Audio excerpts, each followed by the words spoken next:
Okay, so let me read the question. It is the practice of almost all banks in the Philippines that when they grant a loan, the interest for 1 year is automatically deducted from the principal amount upon the release of money to a borrower.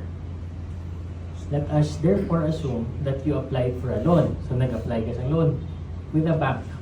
And the 80,000 was approved. Utang ka 80,000. Approved sa the interest rate of 14%.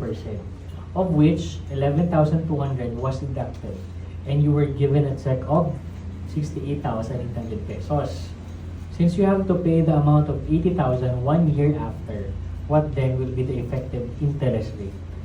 I is equal to PRT.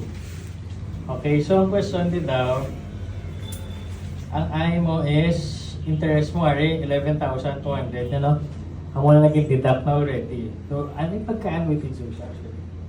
So, 11,200 is equal to, P mo na, anong P mo? 80K or 68,800? 68? No? 68,800 times R mo times the T, no? Ano answer? How much na? How much na siya? 1 year lang, di ba? So how much ang R? 11,200 divided by 68,800. 16.28.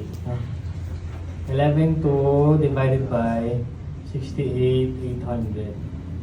So it's R is 0.1628 or 16.28%.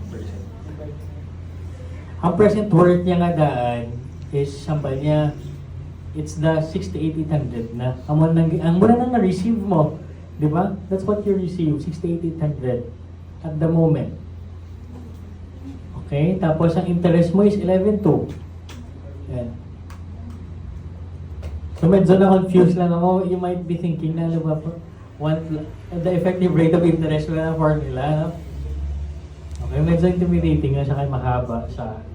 But then when you check, di ba, principal mo is not the 80K eh. It's the 68,800. Kaya na-receive mo 68,800 at the moment.